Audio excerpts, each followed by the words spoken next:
नाज़रीन इकराम अस्सलामु अलैकुम। कहने वाला जो कहता है सुनने वाला ज़रूरी नहीं कि उसको गौर से सुने और फिर उसके वही मानी भी ले जो कहने वाला कह रहा है। और फिर कहते हैं कि जो करने वाला होता है वो कुछ कहता कम है और सुनाता भी कम है, और जो कुछ कहना और सुनाना चाहता है वो कुछ करके अमली सूरत में कहे और सुना देता है। लेकिन दाना एक सूरत हाल ऐसी बताते हैं कि जब कहने सुनने को कुछ भी नहीं रह जाता, न कहने वाले की तरफ कोई ध्यान देता है और न सुनने वाले के कानों को कहने वाले की बातों से दिलचस्पी होती है।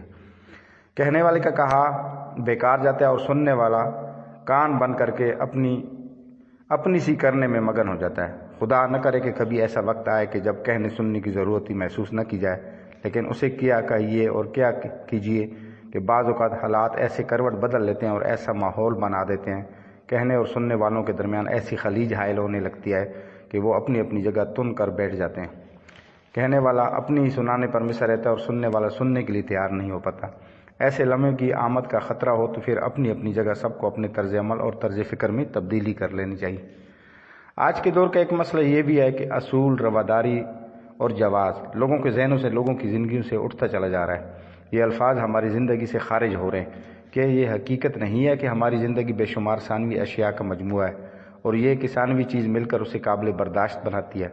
बात से बात निकलती जा रही है और सच तो ये है कि जब बात कहने और सुनने के बारे में संजीदगी का रवैया तर्क कर दिया जाए तो फिर बहुत सी ऐसी बातें याद आने लगती हैं जो अगरचे सानवी हैसियत रखती हैं, लेकिन इनकी अहमियत ऐसे लम्हों में बढ़ जाती है और हम अपनी अपनी अना के तलस्सुम में असीर अपनों को भी गैर समझने लगते हैं।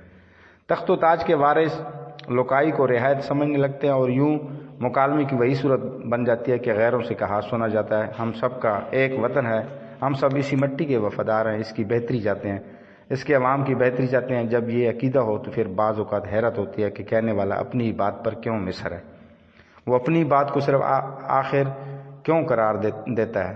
कहने वाली की निस्बत से सुनने वाली की हैसियत बहरहाल कुछ मुख्तलिफ होती है। एक वक्त ऐसा होता है कि जब कहने वाली की हर बात पर सुनने वाला एतबार और यकीन कर लेता है।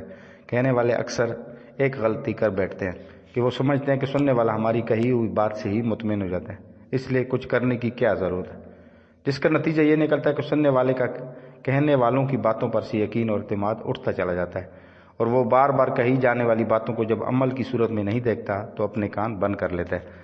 हमारे यहाँ अब ऐसी सूरत हाल पैदा हो चुकी है। आप चाहते हैं कि मैं आपकी हर बात से महज और महज इत्तफाक करूं, इख्तलाफ का हक हासिल न हो, तो क्या इत्तफाक के मानी महज हुक्म की बजा आवरी, ताबेदारी और ग़ुलामी नहीं होते? आप हाकिम और मैं महकूम।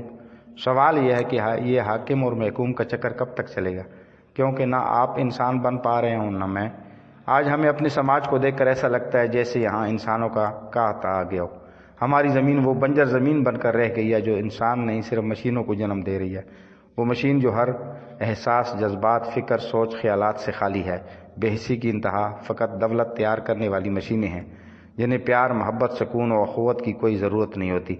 उन्हें सिर्फ ग्रीस, पेट्रोल और मिट्टी के तेल की ज़रूरत है। हम सब का बचपन से जवानी तक का सफ़र बड़ा कठिन और तकलीफ़देह होता है। हमारे माँ बाप अपने अधूरे ख्वाबों को हमारे ज़रिए पूरा करना चाहते हैं। हम बचपन से जवानी तक अपने आप के और अपने माँ बाप के ख्वाबों के दरमियान पिसते रहते हैं।